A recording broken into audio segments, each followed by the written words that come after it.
பணமிருக்கும் மனிதரிடம் குணமிருப்பதில்லை, குணமிருக்கும் மனிதரிடம் பணம் இருப்பதில்லை. பணம் அத்தியாவசியமான தேவை இக்காலகட்டத்துக்கு. எவ்வளோ பேர் என்னோட எக்ரி பண்ணுறீங்க?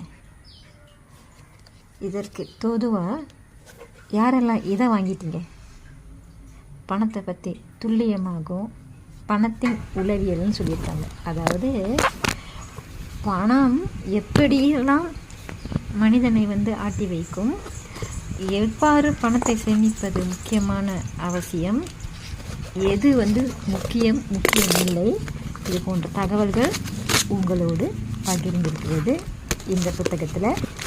தகவல்களோடு, அதாவது ஆராய்ச்சி செய்து இக்காலகட்டத்தில் எப்படி பணம் ஒவ்வொரு மனிதனையும் எப்படி மாற்றி அமைத்திருக்கிறது, மாற்றங்களுக்கு வித்திட்ட பணத்தை பற்றிய தகவல் தான் இந்த புத்தகத்தில் இருக்குது. அறிந்து கொள்ளுங்கள்.